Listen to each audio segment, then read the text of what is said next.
Good morning or good afternoon, sharks. Are you ready to finish your line monsters? I have completed my coloring with good craftsmanship. I can still see all my awesome lines, and now it's time to add some eyes and teeth. On your table, you're going to have quite a few materials. You'll be getting back your artwork. You'll have a cup of glue to share with a friend, but you'll have your own paintbrush. You will also have strips of white paper that you're going to make your teeth from. And then you're going to get 3 eyeballs. Now, you can choose to use 1 eyeball, 2 eyeballs, or all 3. But this also lends itself to, if you mess up cutting up one of the eyeballs, it's okay. I'm going to choose to do 2 today. So, reminders with scissors, that when we hold scissors, or if we're walking with scissors, you always hold it by the metal part, because that's the sharpest part. We never hold scissors like this and walk around with them, because that could hurt somebody. So, and remember, just like with Sharpies, when we used Sharpies drew on line or on paper only.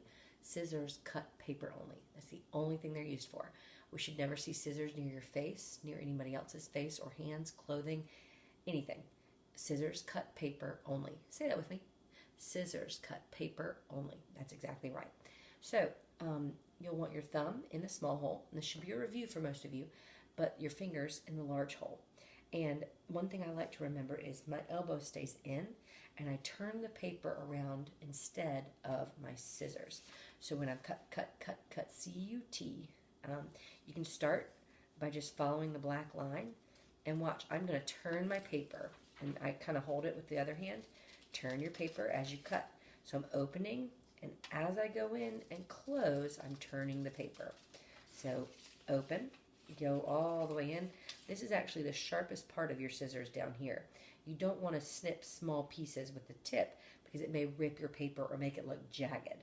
So in order to make a smooth circle, you want to bring your scissors as close to the edge as possible, then close it all in one fell swoop like this as you turn. So you're turning and closing. This takes practice, and so that's why you're given 3 different eyeballs to practice it with. All right, so there's 1. And I'm just going to keep my eyeballs to the side. Here's 2. Now, any leftover paper we're going to throw in the trash can in front of your table. These are actually recycling bins, so don't worry. You do not need to leave your table, though, because everything you need is at your table, including your trash can. It's in the front. So open and close. I'm just going to use 2 eyeballs. Now, what if I have a friend at my table that would like a 3rd eyeball because maybe they messed up one? Can I give this to my friend? Sure, absolutely. So don't throw away any extra eyeballs. You can collect extra eyeballs in the middle of your table, so maybe somebody could use it, all right? But then this extra piece will go into the trash, or recycling, which is the trash. Then I'm going to think about my teeth. Now, your monster may have square teeth or triangle teeth. So think about this. Square teeth are a little easier because all you have to do is just make straight cuts. 1, we'll do 3, 2, 3. And now I have 3 square or rectangular teeth, okay? But if you'd like to have triangle teeth, there's a couple ways you can do it. You can cut the rectangles first and then make a cut from corner to corner. That's the diagonal line. And that makes 2 nice looking triangles for teeth. Or you can try a different way, which is making diagonal lines by just kind of eyeballing them, which means looking at the paper and seeing it as you cut. So you're cutting a diagonal almost like the letter A and come down. So now I've got one diagonal that way, and now I switch my scissors this way. So up the mountain, down the mountain, and then up the mountain, and see, I'm making triangles. Down the mountain. And this is the only time where I might move my elbow out a little bit. You don't have to. You could also flip the paper this way and keep it the same way if you wanted to. But those are 2 different ways that you can try triangles. Again, you have lots of paper to play with, so don't feel like, oh, I can't do this. We'll give you more paper. We're learning, so you may need a couple sheets of paper to do it with. Once you're done cutting everything out, then this is the way we're going to glue today.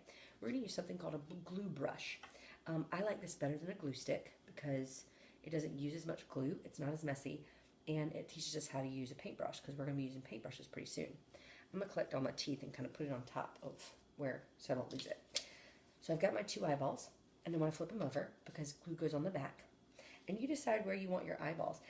If I was going to use one, I might put it at the top like this.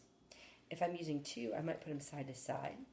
If I was using three, I might put all three in a row, 1, 2, 3, or you could put two side by side and one up top. That's fine too.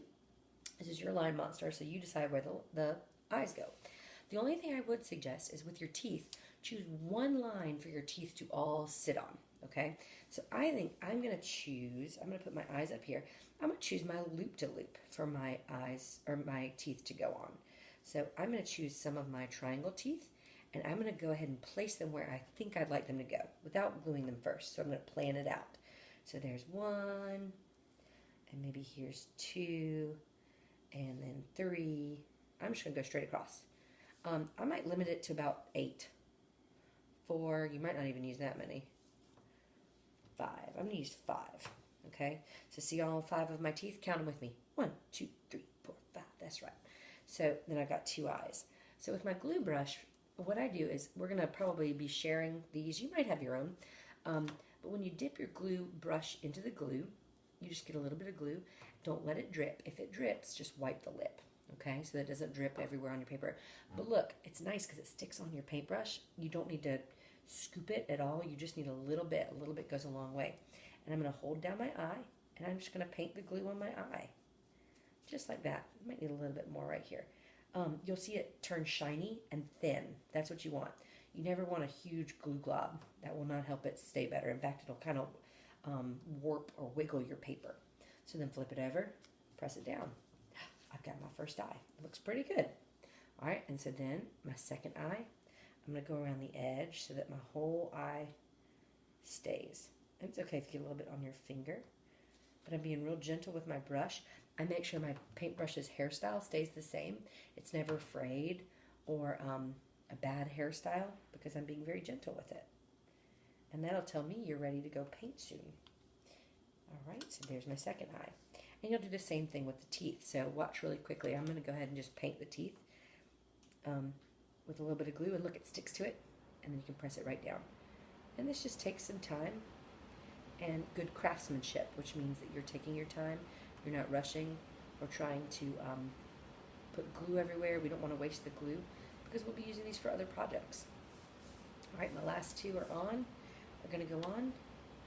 And then I have my completed line monster. And again, if you have any leftover teeth, you can toss those in the recycling as well. When you're done with your paintbrush, just place it right on top of your glue cup. And there we have our finished line monster. Have fun creating today, guys.